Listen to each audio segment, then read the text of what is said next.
ভবিষ্যতে কোনো কাজ করার ইচ্ছা পোষণ করলে আমরা ইনশাআল্লাহ কেন বলবো? সুপ্রিয় দর্শক, আসসালামু আলাইকুম রহমতুল্লাহি ওয়া বারাকাতুহু। আজ নবী রাসূলদের জীবনে ইনশাআল্লাহ নিয়ে ঘটে যাওয়া কিছু ঘটনা নিয়ে কথা বলবো। ইনশাআল্লাহ।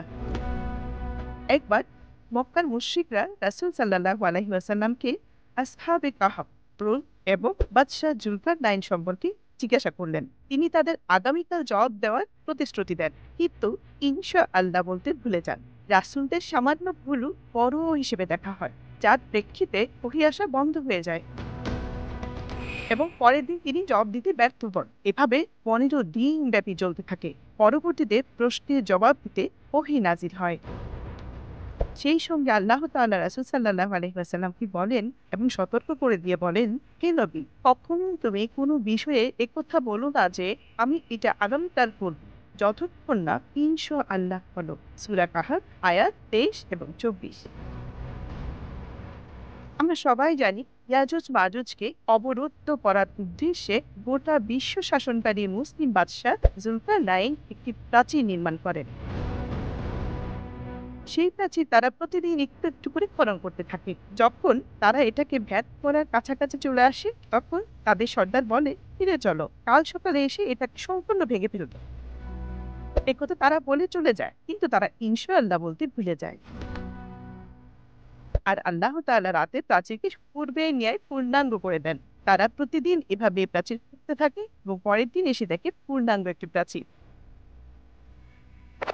অবশেষে কিয়ামতের পূর্বে আল্লাহ তাআলা তাদের মুক্তি দিতে চাইবেন। তাদের সর্দার বলবে, আজ চলো, ইনশাআল্লাহ আগামীকাল আমরা এই দেয়াল ভেঙে ফেলবো।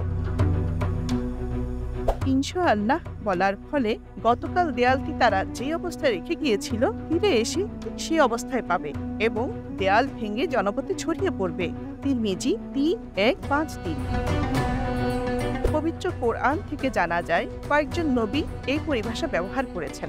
আল্লাহর নবী ইয়াকুব, শুআয়ব, খিজির ও ইসমাঈল আলাইহিস সালামের কথা বলার সময় ইনশাআল্লাহ ব্যবহার করেছেন।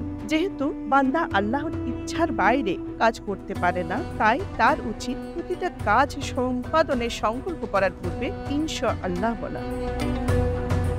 পবিত্র কোরআনে আল্লাহ তাআলা বলেন, ইনশাআল্লাহ অর্থাৎ আল্লাহ চাহেতু আমরা অবশ্যই সঠিক পথের দিশা পাবো। সূরা বাকারা আয়াত 70।